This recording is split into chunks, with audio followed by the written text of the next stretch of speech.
सलाम, नमस्ते, राम राम। कैसे हैं आप सभी?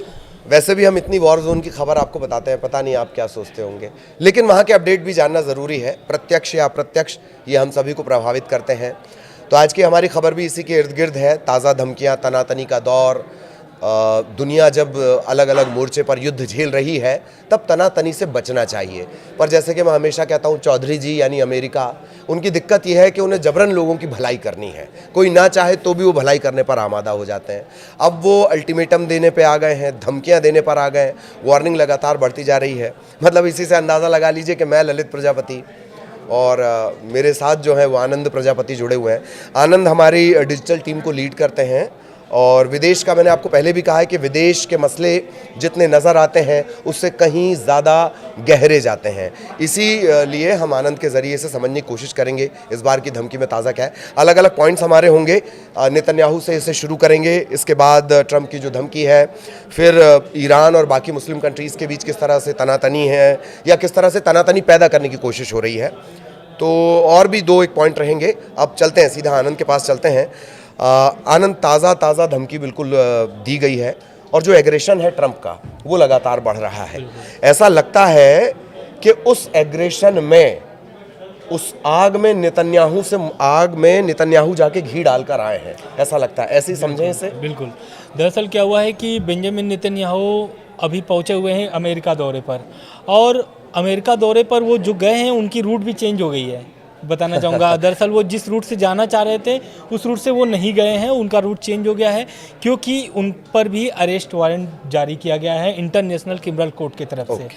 तो इसके कारण से ऐसा मतलब खबरें आ रही हैं कि उसे बचने के लिए उन्होंने अपनी जो अमेरिका जाने की जो रूट है वो चेंज कर दी है।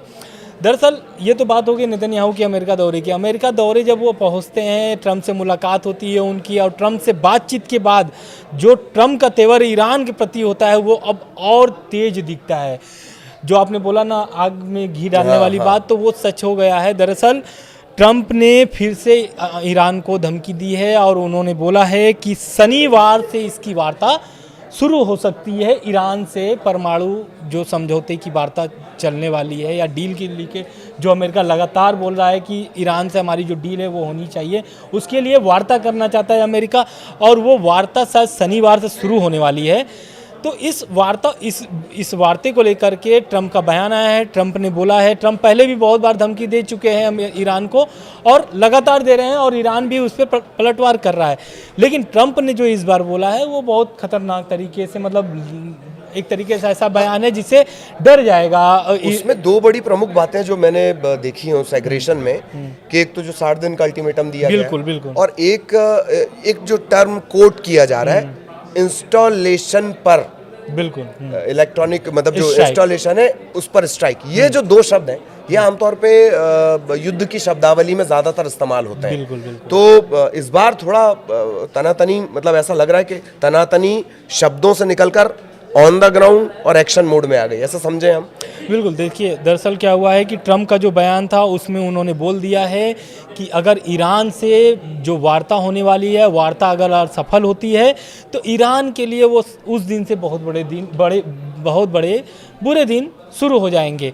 और अगर ईरान चाहता है कि डील हो जाए, और डील होने के बाद जो प्रतिबंध ईरान पर लगे हैं अमेरिका के द्वारा, उस पर भी अमेरिका बातचीत करने के लिए तैयार है। लेकिन जो आपने स्टार्टिंग में बोला था कि ईरान के साथ क्या रूस और चीन क्या उसके साथ दे रहे हैं, तो ये बात सच है। दरअसल हुआ क्या है कि ईरान जो है, ईरान के जो अधिकारी हैं, रूस और चीन के अधिकारियों के साथ बैठक उन लोग की चल रही, इसी मसले को लेकर के, न्यूक्लियर डील को लेकर के ही बैठक हुई है, ऐसे खबरें आ रही हैं। मैं लेकिन एक बात जिसमें ऐड ऑन करना चाह रहा था, क्या है ना, दोस्तों के चक्कर में क्या होता है कि दोस्त हमेशा बोलते हैं जता जता के मोहब्बत, दिखा दिखा के खलूस, बड़े फरेब से लूटा है दोस्तों ने हमें।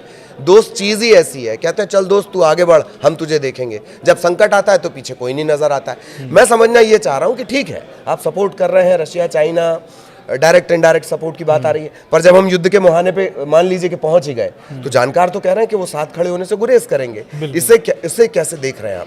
बिल्कुल। देखिए, ईरान और अभी रूस, चीन और ईरान तीनों देश अरब खाड़ी में युद्ध अपना वो किए थे, युद्ध अभ्यास किए थे, हाँ। ठीक है। युद्ध अभ्यास से ही तब से ही ट्रम्प जब से आए हैं तब से लगातार इस युद्ध पर नज़र बनाए रखे हुए हैं, चाहे वो रसिया यूक्रेन का युद्ध हो, चाहे वो इजराइल हमास का युद्ध हो। और रह गई बात ईरान वाली डील की, तो ये सबको पता है कि ईरान की जो डील थी वो करीब जो 2016 की बात है, जब ओबामा थे राष्ट्रपति अमेरिका के, तब वो डील ये लेकर के आए थे। लेकिन उस समय इस डील से अमेरिका अलग हो गया था। जब ट्रम्प बने थे पहली बार सत्ता में जब आए थे, तब वो डील से अपने अलग कर लिए थे। उस डील को लेकर के 5 पूरे देश शामिल थे अमेरिका के साथ। 5 देश थे जो ईरान के साथ डील करने वाले थे, लेकिन वो डील होती नहीं है। अब वो डील नए सिरे से लेकर के आते हैं ट्रम्प, और वो अब डील करना चाहते हैं। ईरान लगातार मना कर रहा है कि मैं दबाव में नहीं आऊँगा, और जितना भी ट्रम्प दबाव कर रहे हैं, दबाव की राजनीति कर रहे हैं, उस दबाव की राजनीति में ईरान कोई भी ऐसा फैसला नहीं लेगा जिससे उसको क्षति पहुंचे। दूसरी बात रह गई जो 60 दिन वाली आप बात ये जो आपने बात, हाँ मैं चाहूँगा वो आप उस पर दीजिएगा। बिल्कुल। ये बड़ी अजीब और ये बहुत हास्यास्पद सा लगता है। बड़े माइनर पॉइंट से ये फंसी हुई है, ये जो डील की बात आ रही है। अगर हम इनको मान लिया जाए कि आनंद बाबू ट्रम्प बन जाएं, हम ईरान बन जाएं, और जो विपिन बाबू हैं जो पीछे सपोर्ट कर रहे हैं, अगर हम उन्हें थर्ड पार्टी बना लिया जाए, तो ये अड़े हुए हैं, ट्रम्प अड़े हुए हैं कि नहीं डील डायरेक्ट होनी चाहिए। ट्रम्प जो कह रहे हैं कि डील डायरेक्ट होनी चाहिए, या किसी हम मध्यस्थता को स्वीकार नहीं होना चाहिए, हम किसी मीडिएटर के थ्रू बात नहीं करेंगे। कितना बारीक सा पॉइंट है कि आप एक मीडिएटर के पॉइंट को लेकर और इतने बड़े मसले को अटकाए हुए हैं। ये मीडिएटर से ज्यादा दोनों का ईगो का क्लैश ज्यादा लगता है। बिल्कुल। अब हाँ, अब आप जो जिक्र कर रहे थे वो बता दें प्लीज। पहले तो हम 60 दिन वाला बात तो करेंगे, लेकिन हाँ। अभी जो मुख्य बात है जो आप बोल रहे थे कि ईरान की अमेरिका कैसे मिडिल ईस्ट में अपना हाँ। वर्चस्व बढ़ा रहा है, तो बात यह है कि अमेरिका के अभी मिडिल ईस्ट में करीब 45,000 सैनिक तैनात हैं पूरे मिडिल ईस्ट में, ठीक है।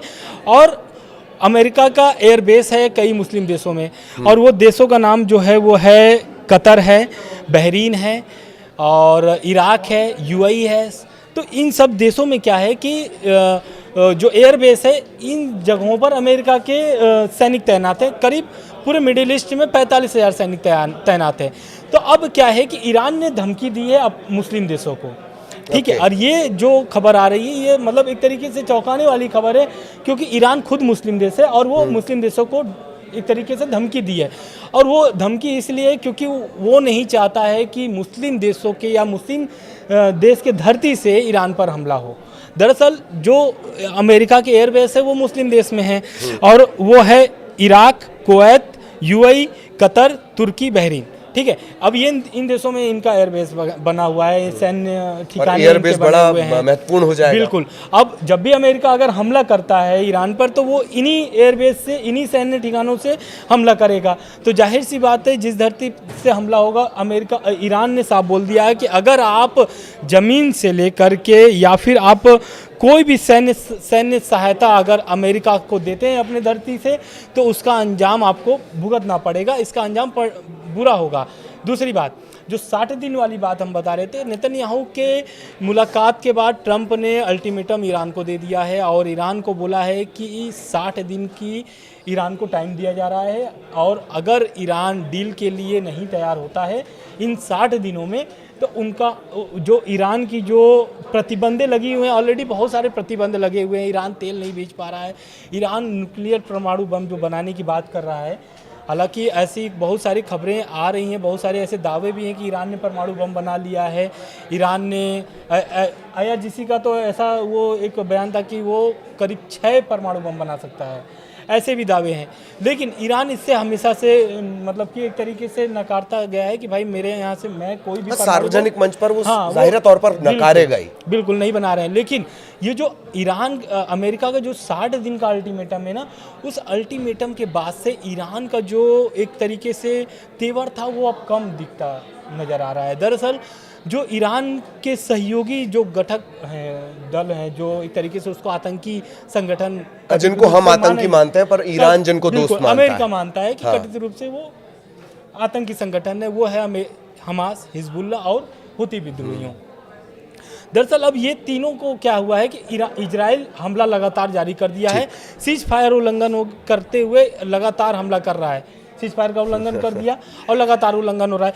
उस उल्लंघन के बाद से इजराइल ने तीनों की कमर तोड़ करके रखी है, दोनों की कमर तोड़ के रखी है। हूती विद्रोहियों का तो अमेरिका अपने से यमन क्या बोलते हैं रेड सी पर ही वो संभाला पड़ा ये हुआ कुछ है। ऐसा लग रहा है कि मतलब इजराइल तीनों पैर तोड़ दे रहा है, बिल्कुल। और ईरान को धमकी देने के लिए वो बार बार आगे कर रहा है हाँ। अमेरिका को, क्योंकि गाहे बगाहे इन्हें आप कह सकते हैं कि आतंकी संगठन है। हाँ। हमने तो आतंकी संगठन पे कार्रवाई की, पर ईरान को धमकी देने के लिए उतना ही बड़ा नाम भी चाहिए, तो वो काम अमेरिका कर रहा है। बिल्कुल। अब इजराइल क्या कर रहा है, हमास और हिजबुल्लाह को पूरी तरह से कमजोर कर दिया है। ठीक। अब इस और उधर से रेड सी पर अमेरिका लगातार हमला कर रहा है हूती विद्रोहियों पर। तो ईरान क्या हो गया है कि चारों तरफ से अब घिर चुका है, वो एक तरीके से कमजोर नजर आ रहा है। और अब ये देखना ये होगा कि ये वार्ता में क्या होता है। जो ये परमाणु कार्यक्रम को लेकर के जो न्योता दिया गया है अमेरिका की तरफ से वार्ता करने के लिए, अब इस वार्ते में अब ईरान शामिल होता है कि नहीं होता है, ये आने वाले समय बताएगा। लेकिन जो आप बता रहे थे स्टॉलिन स्ट्राइक की बात, तो अगर ये स्ट्राइक अगर अमेरिका करता है, और अगर वो भी उन जगहों पर करता है जहां डाउट है, क्योंकि जाहिर तौर पर इजराइल और अमेरिका अपने जो सीक्रेट इनपुट हैं वो शेयर करेंगे। बिल्कुल। इजराइल कितना बेहतरीन तरीके से ट्रैक कर सकता है अपने दुश्मनों को, वो हमने सिनवार के मामले में देख ही लिया है।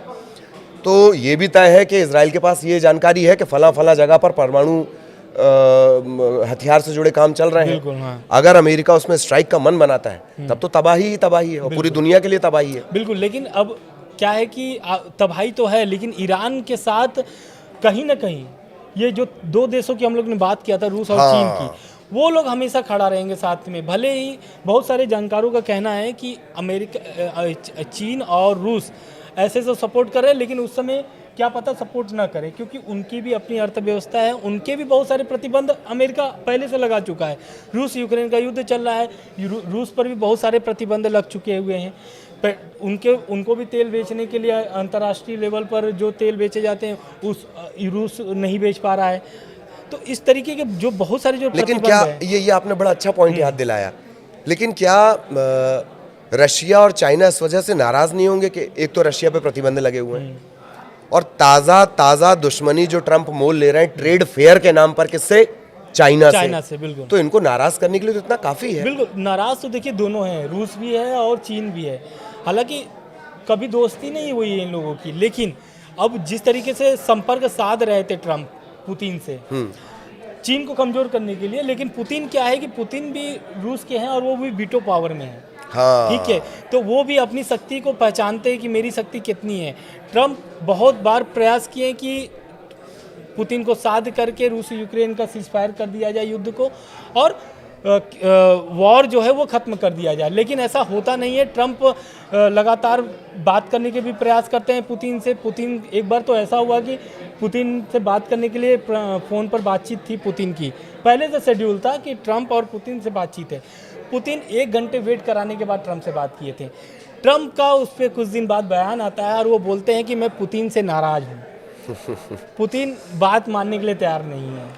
तो ऐसे ऐसे खबरें लगातार आते रहते हैं युद्ध से संबंधित। एक लास्ट क्वेश्चन की तरफ हम बढ़ेंगे।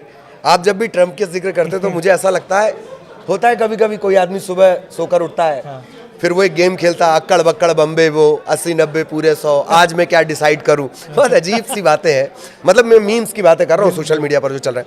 अब द फाइनल क्वेश्चन कि क्या वाकई आपको लग रहा है कि अब अमेरिका का एग्रेशन बढ़ा है और इस बार वाकई चिंता की बात है? क्योंकि आप जब दिनों में डेडलाइन देने लगे, 60 दिनों का अल्टीमेटम देने लगे, और आप ये कह दें कि नहीं शनिवार से तो तुमको बातचीत की मेज़ पर आना ही है, कितना खतरनाक है ये पूरी विश्व बिरादरी के लिहाज से?